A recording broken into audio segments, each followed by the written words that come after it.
Ang matagal ng kaso ng Ripple laban sa US Securities and Exchange Commission or SEC ay tila nagkakaroon na ng linaw. Ayon po yan sa isang legal expert. Ayon po kay Attorney Jeremy Hogan, posibleng magkaroon ng settlement or dismissal ng kaso sa pagitan po ng April at saka early May 2025. Ano nga ba ang ibig sabihin nito para kay XRP? At paano po ito makakaapekto sa crypto market, lalo na sa atin bilang mga Pinoy crypto trader at investor na XRP.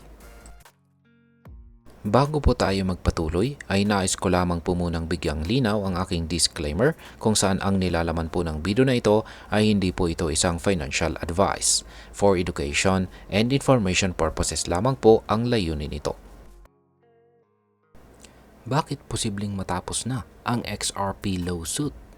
Ayon kay Attorney Jeremy Hogan, ang kanyang prediction tungkol sa pagtatapos ng kaso ay base sa ilang mga pangyayari sa crypto space, lalo na sa desisyon ng SEC na ihinto ang kanilang kaso laban kay Coinbase. Ang desisyong ito ay nagbigay po ng bagong pag-asa sa crypto community na maaring maging mas pabor sa Ripple ang takbo ng kanilang kaso. Pero tandaan, sinabi ni Ginoong Hogan na ito ay base lamang sa kanyang intuition at hindi pa tiyak na mangyayari. Ano nga ba ang koneksyon ng Coinbase case sa XRP lawsuit? Para mas maunawaan natin ito, balikan natin ang nangyari kay Coinbase. Ang koneksyon ng Coinbase case sa XRP lawsuit. Kamakailan lamang, nagdesisyon po ang SEC na ihinto ang kanilang matagal ng kaso laban kay Coinbase. Ang Coinbase, isa po sa pinakamalaking crypto exchanges sa mundo, ay kinahusuhan po ng SEC dahil sa di umano'y pag-aalok ng securities ng walang tamang regulasyon. Ngunit sa hindi inaasahang pangyayari, biglang umatras ang SEC at isinara ang kaso with prejudice. Ibig sabihin, hindi na nila maaring buksan muli ang kaso laban kay Coinbase. Ayon kay Ginoong Hogan, ang aksyong ito ng SEC ay nagpapahiwatig na maaring hindi na nila itutuloy ang agresibong regulasyon sa crypto space tulad ng inakala noon. At kung ito nga ang direksyon ng SEC, maaring mangyari rin ito sa kaso ni Ripple. Ano ang kinalaman ng XRP ETF sa usaping ito? Bukod sa pagsasara ng kaso ng Coinbase, isa pang malaking development ang nangyayari kay XRP. Nitong mga nakaraang araw, kinilala ng SEC ang mga application para sa XRP Exchange Traded Funds or XRP ETF. Ang mga ETF na ito ay mula sa malalaking asset managers tulad po ng Grayscale, 21 Shares, CoinShares, Bitwise at Canary Capital.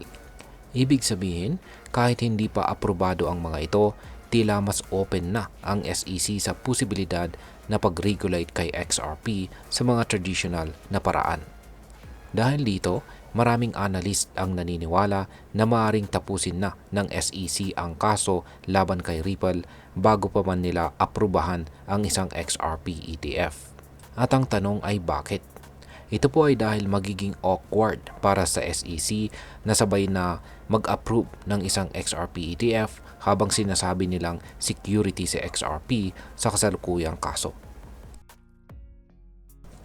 Ano ang posibleng mangyari sa presyo ni XRP?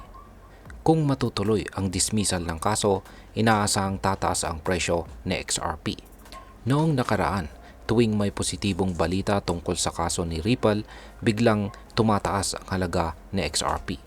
Kung tuluyan na ngang matapos ang kaso, maaaring maging bullish ang market reaction at maraming traders ang papasok para mag-invest kay XRP.